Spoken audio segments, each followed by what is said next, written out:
Assalamualaikum warahmatullahi wabarakatuh. Selamat siang teman-teman semua. Saya Hakim Abdul Ramadan dengan ini memperkenalkan kembali sebagai calon kandidat Ketua PPIDL untuk masa jabatan 2016-2017 dengan nomor urut 2. Ya, ini saya dahulu. Ini belum lama-lama banget, waktu winter break kemarin, waktu masih Alfian sehat walafiat. Alhamdulillah. Ya, saya lahir di Jakarta 27 tahun yang lalu. Sekarang mengambil studi di manajemen teknologi di TU Delft. Kenapa saya ambil studi ini? Ntar saya harapin sih teman-teman ada yang nanya. Pengalaman organisasi saya cukup kompleks dan ekstrim. Sampai sekarang masih jadi ketua angkatan di persiapan keberangkatan 32 LPDP. Pernah jadi orang paling berbahaya di jurusan dengan status resiko paling berbahaya daripada ketua himpunan saat itu. Mungkin di beberapa jurusan di Indonesia ketua ospek jurusan statusnya lebih berbahaya dari ketua himpunan atau ketua BEM atau senat di setiap fakultasnya. Saat itu kondisinya sangat berisiko, tapi saya ambil chance itu karena seperti yang telah teman-teman lihat di video, saya punya dua prinsip di setiap kelembagaan yang saya urus. Pertama, superiority dan sustainability. Seperti yang telah dilihat di video, pemimpin yang baik itu pemimpin yang menyiapkan pemimpin-pemimpin baik selanjutnya.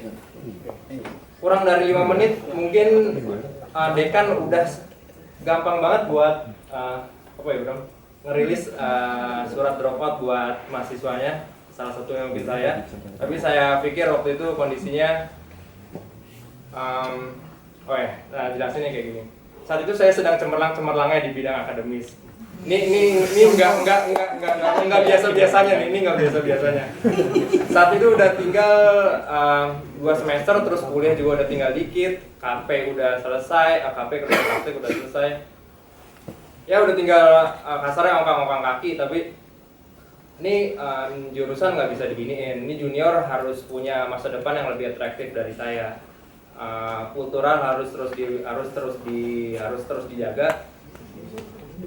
Tantangan ekstrim yang pertama adalah saat itu tahun 2009 untuk pertama kalinya Ikatan Keluarga Mahasiswa FTUI kegiatannya diberhentikan oleh fakultas untuk pertama kalinya semenjak IKM FTUI berdiri.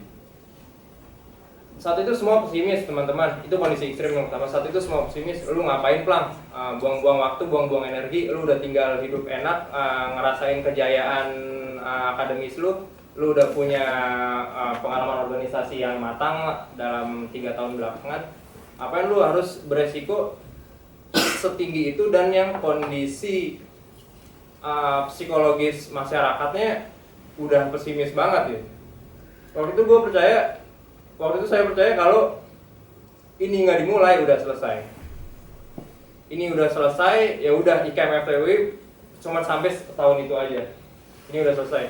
Semua jurusan nggak ada yang mencalonkan dirinya sampai mepet-mepet waktu deadline. Akhirnya saya maju, saya ajak orang-orang dari jurusan lain, coy, ini kita nggak bisa diam kayak gini. Ini junior harus dapat yang lebih atraktif dari kita. Itu poin sustainability yang pertama, yang saya terus pikirin sampai sekarang. Itu kondisi ekstrim pertama. Akhirnya maju, dan akhirnya ya diplomasi sana sini, resiko sana sini ya pastilah. Setiap orang ada resikonya, atau hidup aja ada risiko mati, tidur aja ada risiko mati gitu. Jadi saat itu nggak takut di situ. Kondisi ekstrim yang kedua ada di satu momen menurut saya. Saat itu saya kalau mau dilaporin ke pihak berwajib itu bisa banget gitu. Kasarnya setengah kaki saya itu udah ada di sel penjara gitu. Saya tahu saat itu ya teman-teman dari BEM pasti akan ngebelain, dari jurusan-jurusan lain akan ngebelain, tapi yang kita tahu ya perguruan tinggi nggak mau rusak reputasinya, pasti akan cari kambing hitam, seenggaknya di mata media. Itu kondisi terekstrim yang pernah saya jalanin sampai sekarang. dimana menurut saya setengah kaki saya udah berada di dalam penjara dan ya udah hilang semuanya, hilang udah semua masa depan yang akan gemilang, hilang semua karir akademis yang udah dibangun, karir organisasi yang udah dibangun udah hilang. Tapi saya berhasil menghadapi itu. Saya berhasil menghadapi kondisi ekstrim kedua itu. Itu penting buat akhirnya jadi modal saya sekarang untuk terus berani. Untuk terus berani berdasarkan fakta yang memang jelas, yang berdasarkan fakta yang memang seharusnya ada. Terus yang itu dua kondisi terekstrim yang pernah saya jalani waktu saya berada di kemahasiswaan S1. Terus yang ketiga ya pernah juga di kepala bidang kemahasiswaan di Teknik UI. Next ya. Dari modal-modal itu, doktrin ini terus-menerus ada nih, bergeraklah karena diam itu mematikan. Itu nggak bisa nggak gaung di pikiran saya. Bergeraklah karena diam itu mematikan. Itu benar-benar ya buat sebagian orang itu doktrin yang destruktif, tapi menurut saya itu doktrin yang konstruktif buat terus saya bergerak maju. Saya mau menularkan energi yang telah saya bawa, yang telah saya punya ini ke teman-teman semua di PPIDL sekarang. Karena menurut saya pemimpin itu harus bisa punya energi untuk dirinya sendiri dan energi untuk orang lain. PPIDL mau kayak gimana sih, Plang? PPIDL harus jadi dua hal. Satu, rumah yang nyaman buat tujuan short term, dan yang kedua tujuan long termnya untuk menjadi modal awal untuk membangun persaudaraan yang lebih luas. Poin superiority-nya itu yang di rumah yang nyaman, itu untuk short term-nya. Sustainability-nya itu yang kedua, untuk menjadi modal awal untuk membangun persaudaraan yang lebih luas. Dari visi tersebut saya jabarkan ke dalam 3 misi. Yang pertama, harus ada inovasi di bidang eksekutif. Ini mungkin yang nanti Agni akan tanyakan yang tentang litbang, salah satunya di sini nih. Ini mau terjadi sedikit radikal inovasi yang ada di internal eksekutif. Udah tahu nih,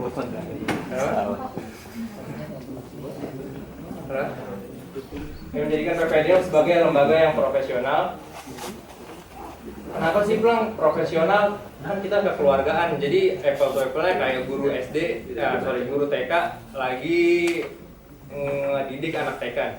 Guru TK itu bukan orang-orang yang kekeluargaan banget. Dia orang-orang yang profesional yang tahu karir akademiknya dia gimana, yang tahu kurikulum harusnya kayak gimana, ngajar matematika yang benar kayak gimana, ngehukum guru lainnya yang salah kayak gimana. Maksud saya profesional di sini profesional untuk internal eksekutif.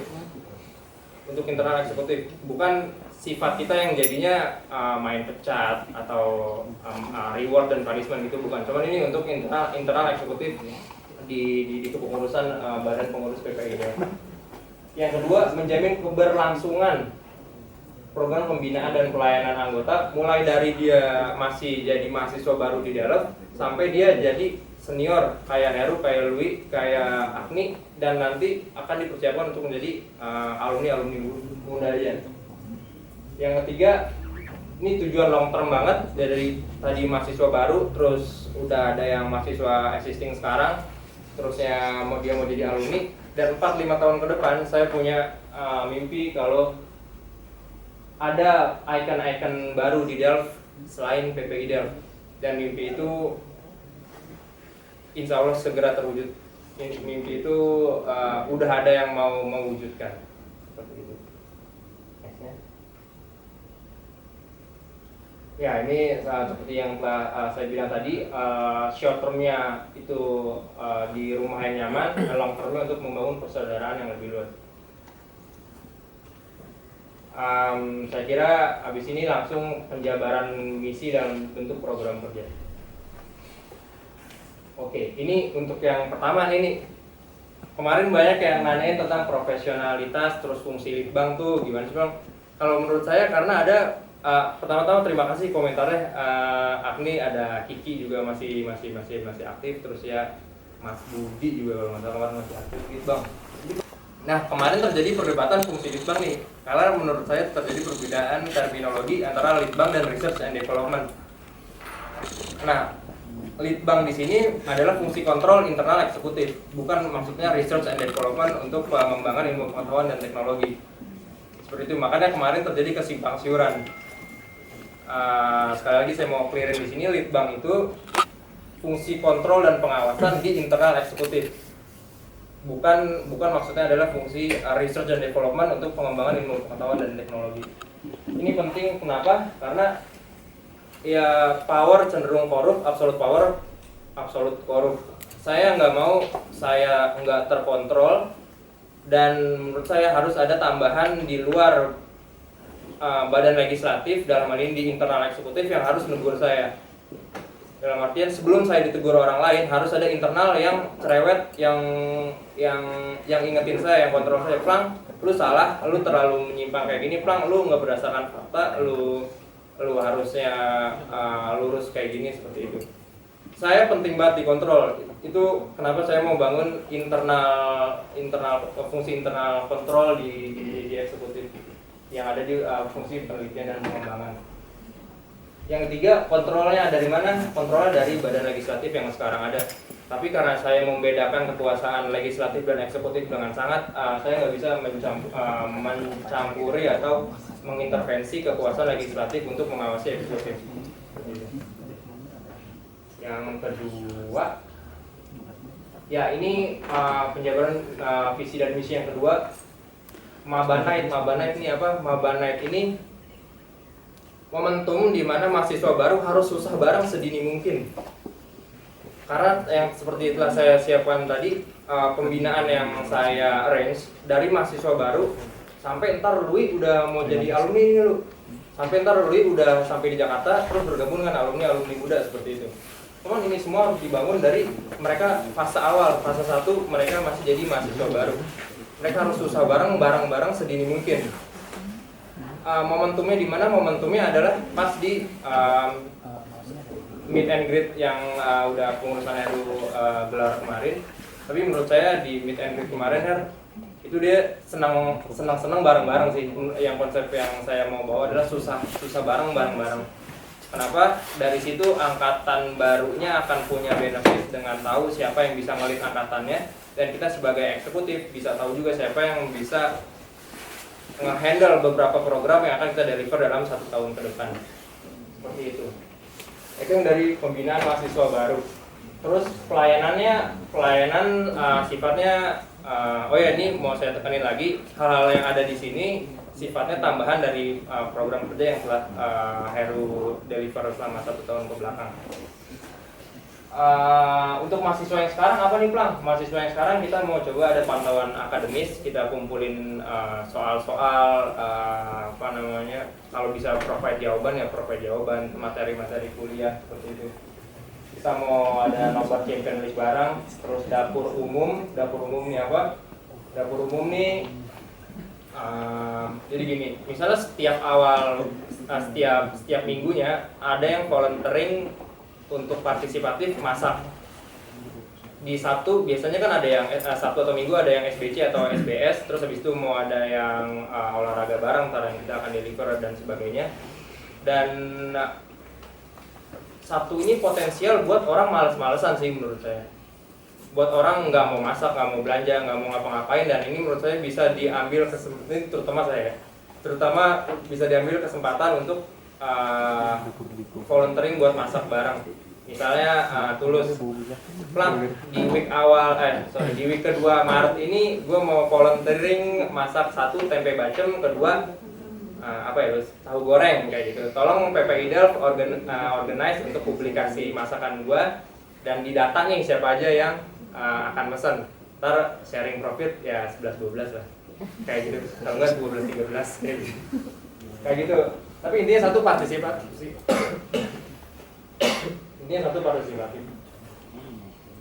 Nah, terus ada quarter break terinspirasi sama rantangan dan terinspirasi sama kumpul angkatan yang udah beberapa kali saya lead di angkatan saya.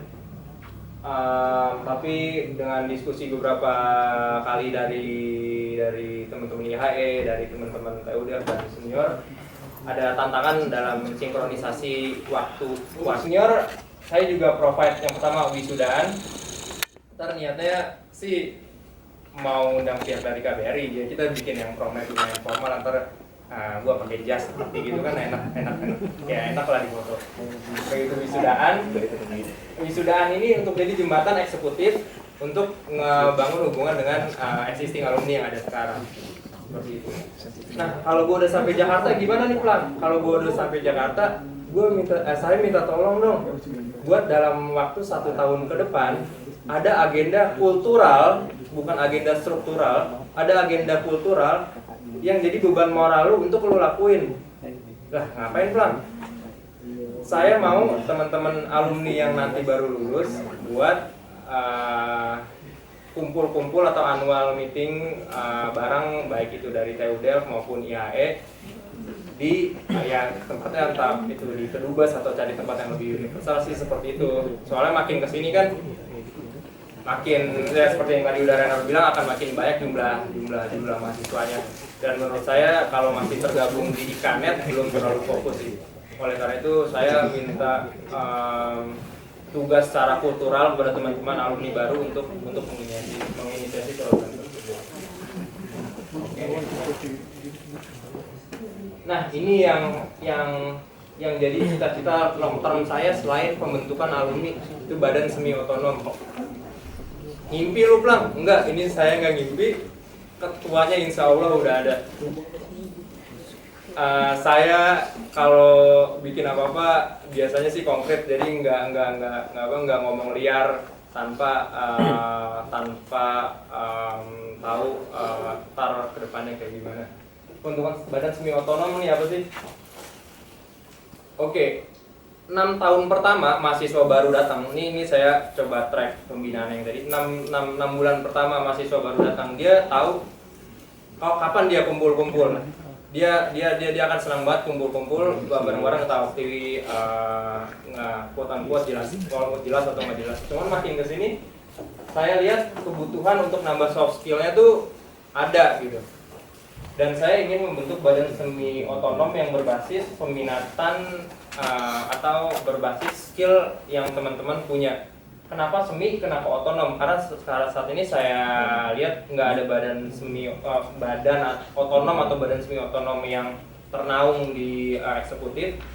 Jadi saya mau bentuk yang pertama, yang udah ada di bidang ICT, yang kedua di bidang seni tari. Sebenarnya mau di bidang seni musik keren, tapi kan ada lu. Jadi gua nggak tampilin dulu. Bentukan badan semi otonom pertama di bidang ICT, yang kedua di bidang seni tari. Konkret nggak lu Plang? Konkret, ketuanya udah ada. Maksudnya udah ada yang mau ngelit untuk program 1 tahun ke depan. Balik lagi kenapa semi, kenapa otonom? Ya alasan pertama karena sekarang badan otonom yang belum ada, apalagi badan semi otonom yang belum ada. Seminya gimana? Seminya karena dia masih pakai resource dari eksekutif, baik itu koordinasi waktu maupun funding seperti itu. Kenapa otonom? Karena saya mau siapapun rezim eksekutif yang berkuasa saat itu nggak lagi mengintervensi si badan-badan peminatan tadi. Jadi misalnya sekarang presidennya adalah Jokowi. Nah, siapapun presiden ke depan, MP3E itu harus jalan, kasar gitu. Proyek 1 juta megawatt harus tetap jalan tanpa ada intervensi siapa rezim eksekutif yang berkuasa saat itu. 4-5 tahun ke depan saya harapkan badan semi otonom akan jadi badan otonom yang berbentuk UKM. Jadi dia udah benar-benar resmi lepas dari PPI Delft, dia udah punya funding yang lebih mandiri, struktur organisasi yang mapan, dan kegiatan yang lebih terstruktur. Nah terus untuk badan semi otonom dalam 1 tahun ke depan, gimana Plang rencana lu? Rencana saya yang pertama, 6 bulan pertama harus aktif di internal kita dulu. 6 bulan dari Maret kita akan kedatangan mahasiswa baru di bulan Agustus. Jadi kita harus tunjukin ke mereka kita punya kegiatan. 6 bulan kedua saya mau coba deliver program-program yang udah di-create setiap badan semi otonom di PPI kota. Jadi misalnya gini, di PPI kota X misalnya, bos, PPI Delft udah punya badan semi otonom ini nih, ada beberapa tarian yang udah mantap. Ini link YouTube-nya. Silakan kalau ingin diundang seperti itu. Cita-citanya kayak tadi yang udah saya bilang